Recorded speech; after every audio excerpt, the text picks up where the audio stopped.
அது 45 தொகுதிக்கு மேலே விஜய் கிட்ட வேட்பாளர் கிடைக்க மாட்டாங்க அப்படின்னு அரசியல் வல்லுநர்கள் சொல்றது சரியா? அது அரசியல் விமர்சகர்னு என் ஃப்ரெண்டு தான், அவர் தான் அப்பப்போ சொல்லிகிட்டு இருக்கிறாரு.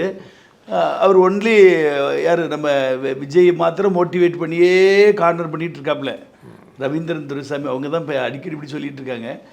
அதாவது அவங்க சொன்னதில் ஒரு 50% உண்மை இருக்குது, ட்ரூத் இருக்குது. 50% வந்து அது ஏற்றுக்கிட முடியாது. பட் இப்போ அவருக்கு வந்து ரசிகர்கள்லாம் திரளாக இருக்கிறாங்க. 234 தொகுதிக்கும் ரசிகர்கள் இருக்காங்க.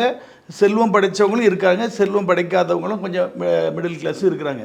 பட் இந்த தேர்தல்ங்கிறது வந்து ஒரு திருவிழா. நீங்கள் பார்ப்பீங்க கேம்பெயின், அவங்க பெரிய பெரிய பேண்டு கீட்டில் அடிச்சு பெரிய அமர்க்களமாக இருக்கும். அந்த ஒரு 20 நாளும் தேர்தல் திருவிழா தான். அதிமுகவும் சரி திமுக சரி எதிர்த்து அடிப்பாங்க. இதில் நாம் தமிழர் கட்சி சிம்பிளாக பண்ணிட்டு போயிடுவாங்க, சைக்கிள் கூட நடந்துக்கிட்டு போயிடுவாங்க. அவருக்கு வந்து ஒன் பேனர் தான், அவருக்குன்னு போடுறவங்க தான் கேண்டிடேட் இம்பார்ட்டன்ட் கிடையாது.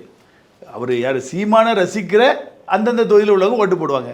இங்கே யாரோ ஒருத்தர் இருப்பாங்க, ஸோ அண்ட் ஸோ தான். இவங்க ஃபேஸ் வேல்யூ வேண்டாம், ஒன்றும் வேண்டாம். பட் இந்த வின்னிங் சோர்ஸ் இப்போ நம்ம வந்து விஜய்க்கு 45க்கு மேலே வேட்பாளர் இருக்காங்களா? நேரடி மறுபடியும் கேட்குறேன். 234 தொகுதிக்கு வேட்பாளர் இருப்பாங்க. ஆமாம், ஆனால் செலவு பண்ணுற அளவுக்கு இருப்பாங்களாங்கிறது கொஸ்டின் மார்க்.